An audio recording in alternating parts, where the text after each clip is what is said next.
ternyata yang di utara ini ditinggali setelah pegunungan selatan atau sebelum, kita belum mengetahui secara pasti.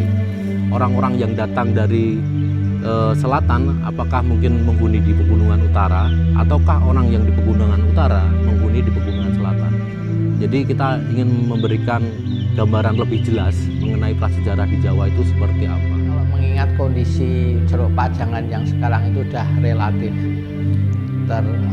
rusak ya, sudah ditambang. Nah itu memang kita yang bisa kita lakukan adalah menyelamatkan yang masih ada.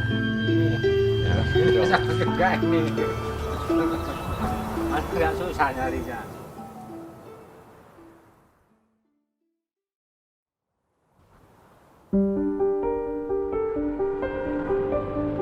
Penelitian tentang situs hunian di pesisir utara Jawa terus dikembangkan.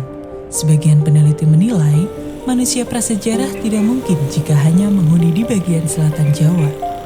Kondisi alam yang sama-sama subur dan dekat dengan sumber air memungkinkan bagi mereka untuk juga menghuni gua-gua di Semenanjung Utara. Mulai dari Tuban, Rembang, Pati, hingga Cirebon ditemukan banyak gua yang diduga sebagai situs hunian di masa prasejarah. Ceruk Pajangan adalah salah satunya, terletak di Desa Sumbersoko, Kecamatan Sukolilo, Kabupaten Pati, Jawa Tengah. Situs ini terbagi menjadi 3 bagian yang saling terhubung. Ia menyimpan kisah yang penting untuk digali agar bisa menemukan situs hunian lain yang saling terhubung di Semenanjung Pantai Utara Jawa.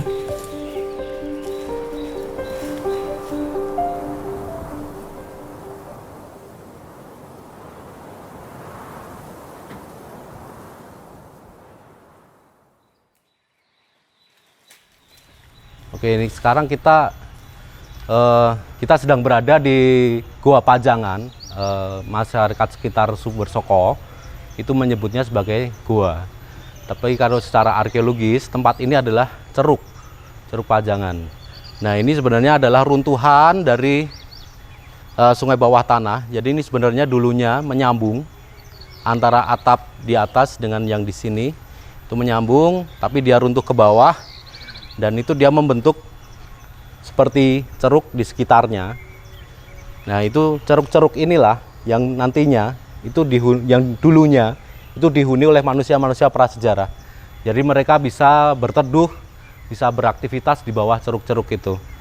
Nah, kalau dilihat dari penampakannya sekarang, itu sebenarnya ceruk ini dulunya landai, tapi sekarang cekung ke bawah karena ada penambangan fosfat. Nah, akses untuk ke bawah menuju situs itu sendiri sekarang sudah sangat berbeda ya, karena dulunya tempat yang kita pijak ini dulu terbuka. Ya, sekarang ini ditimbun. Jadi kalau dulu manusia prasejarah nampaknya masuk dari bagian depan bukit ini. Jadi dia masuk ke dalam, bisa langsung masuk tanpa naik dan tanpa turun lagi. Ini timbunan tanah ini pun sekitar 6-7 meter. Jadi udah mengubah banyak morfologi guanya.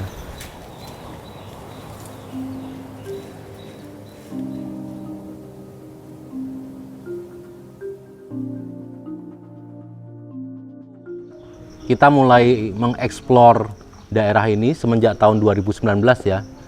Jadi kalau dari sisi arkeologi, data yang terutama masih ada dan masih banyak diacu tentang budaya hunian prasejarah di Pegunungan Utara itu hanya berpusat di Tuban. Nah, dengan penelitian-penelitian dari tahun 2019 hingga 2021 kemarin dan dilanjutkan 2022 ini, kita bisa memberikan informasi bahwa Pegunungan Utara itu huniannya tidak hanya terpusat di Tuban. Nah, ternyata di daerah Rembang ada, di daerah Pati juga ada.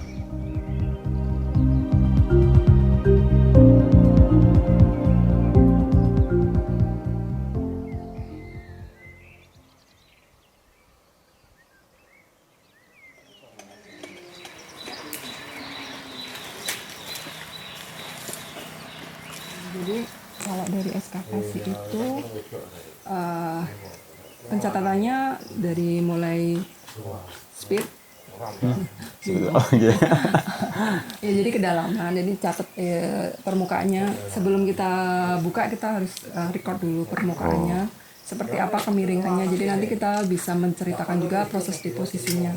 Kira-kira nek ketemu di situ tuh memang alami, terdeposit pada waktu dia ditinggalkan atau dia ada proses lain, misalnya dia erosi atau tertransport oleh longsoran. Nah itu juga nanti berkaitan dengan interpretasi ya, apakah itu institu dan misalnya ini berdekatan dengan ini, apakah memang posisi itu tuh posisi waktu ditinggalkan atau setelah dia ditinggalkan kemudian ada proses lain lagi yang membuat benda itu sekarang kita temukan dalam sejarah itu. Terus yang lainnya kemudian kalau temuan yang tidak terlalu signifikan dalam arti untuk interpretasi dan sampling kita nanti kita jumlah kita kelola, kita analisis dengan statistik gitu. Kalau ini kita memberi label ya, kita sebut label ini kertas-kertas ini untuk sebagai catatan dari lapangan. Kalau yang kertas-kertas polos ini kita label lapangan gitu, jadi untuk menandakan temuan yang terkait itu berasal dari mana, konteks lapisan tanahnya apa, di sekitarnya ada apa aja gitu. Jadi informasi yang kita catatkan di label itu ya kayak kota ini, nama kotanya apa, kemudian lapisan berapa, tanggal berapa kita ambil, kemudian kalau kita bisa melakukan identifikasi kita tulis juga informasinya. Misalkan kalau ini ada label yang laboratoris ya, itu informasinya lebih detail Mas. Jadi memuat juga jenis temuannya apa itu, misalkan tulang kah atau batu kah atau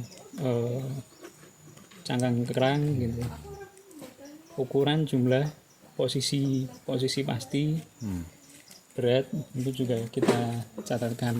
Jadi nanti akan dibawa ke laboratorium untuk penelitian lanjut gitu ya. Betul. Kalau dari lapangan kan masih ini, yang penting kita bawa dulu tercatat.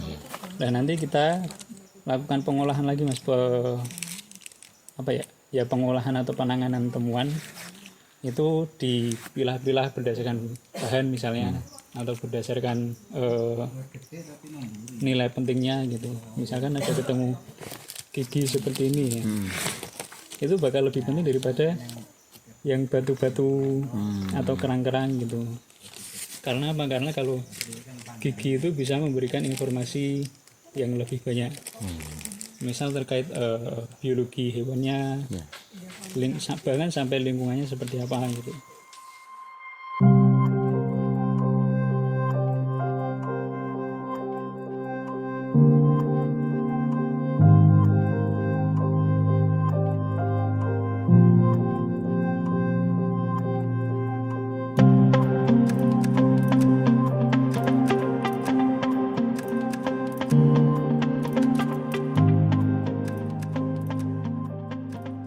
Jadi dalam proses penanganan temuan dari ekskavasi itu kan setelah dilakukan pembersihan dan pemilahan atau sorting itu kita lakukan identifikasi pada temuan-temuan yang memang bisa diidentifikasi. Nah, salah satunya ini temuan cukup lengkap karena kira-kira 50% dari satu buah tulang, satu bagian anatomis ya, itu terpreservasi atau bisa ditemukan secara utuh gitu, relatif utuh. Baru kita identifikasi lagi lebih spesifik karena ini informasinya cukup banyak ya, karena ada giginya cukup lengkap, kemudian tulangnya juga bentuknya masih relatif utuh. Ini memiliki informasi yang cukup tinggi. Nah, kita bisa identifikasi, kita cocokkan dengan literatur. Jadi kita pakai atlas fauna ya, atlas fauna dari berbagai sumber. Seperti ini yang ada di layar ini adalah gigi, tengkorak dan mandibel atau rahang bawah dari rusa. Nah, kita lihat temuan kita dari bentuk ukuran dari tulangnya, tulang rahang bawah, juga dengan dari giginya. Gigi kita lihat dari samping, dari atas, dari samping dalam, itu kita lihat semua dan kita cocokkan dengan atlasnya, bentuknya seperti apa, ukurannya, ukuran secara umum ya. Dan nanti kita bisa tahu bahwa ini ternyata rahang bawah dari rusa juga. Nah, selain tadi udah tahu ini elemen apa dari hewan, hewannya jenisnya apa, kita kalau bisa mengidentifikasi bagian yang lebih spesifik, misalkan ini rahang kan ada dua bagian nih, sebelah kanan dan sebelah kiri. Nah, ini kita identifikasi apakah dia sebelah kanan atau sebelah kiri gitu. Nah, kalau ini kita bisa identifikasi bahwa dia bagian kanan, rahang bawah bagian kanan dari rusa. Informasi itu nanti bisa apa namanya membawa interpretasi tertentu pada situs yang kita teliti begitu.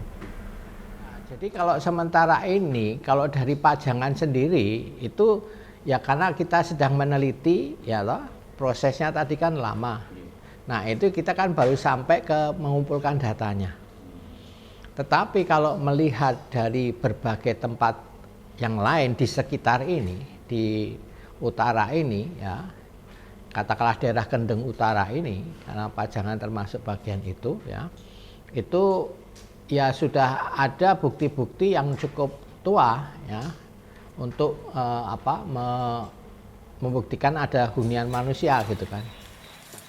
Kalau itu memang sangat penting ya jelas itu akan harus dilestarikan.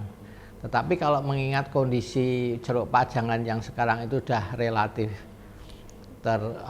rusak ya, sudah ditambang. Nah, itu memang kita yang bisa kita lakukan adalah menyelamatkan yang masih ada. Gitu ya.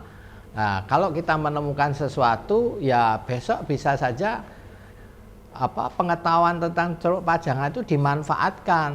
Kalau misalnya sudah daerah itu bisa dibersihkan, apakah mau dikembangkan sebagai destinasi pariwisata dan sebagainya, bisa saja, tapi dengan itu tadi memberikan informasi bahwa di sini dulu pernah ada manusia tinggal di sini, sehingga mereka mengenal, mereka bisa mengapresiasi ya, barangkali karena memang sekarang itu mereka hanya melihat dari sisi ekonominya tambang itu. Padahal kalau tidak ditambang pun sebetulnya bisa dimanfaatkan ya. Tambang itu sekali ambil sudah habis. Kalau pariwisata itu bisa dikelola terus-menerus bertahun-tahun nggak habis-habis, tapi menghasilkan kesejahteraan juga ya. Makanya itu kadang orang berpikirnya kan kurang ya, misalnya contohnya seperti. Nah, itu kita mesti menyadarkan pemerintah juga seperti itu, jangan diizinkan. Nah, mungkin juga bisa menjadi contoh supaya ketika akan melakukan penambangan itu, perusahaannya itu diminta untuk melakukan kajian terlebih dahulu. Siapa tahu ditemukan seperti yang di Pajangan. Nah, misalnya gitu contohnya. Ya, jadi untuk kebijakan. Kehidupan terus berjalan. Di masa depan, tantangan bukan hanya soal teknologi yang semakin mapan atau berlomba menumbuh kekayaan. Ingatlah juga soal pangan, sumber air, kesejahteraan, dan lingkungan yang nyaman bagi semua orang. Adanya ekskavasi Ceruk Pajangan memperbesar kesempatan bagi kita untuk lebih banyak belajar tentang kehidupan masa lampau yang tepat guna, penuh kesederhanaan, dan menjaga keseimbangan lingkungan. Mari kawan, kita rawat spirit hidup berkelanjutan agar tidak padam oleh semakin banyaknya alasan.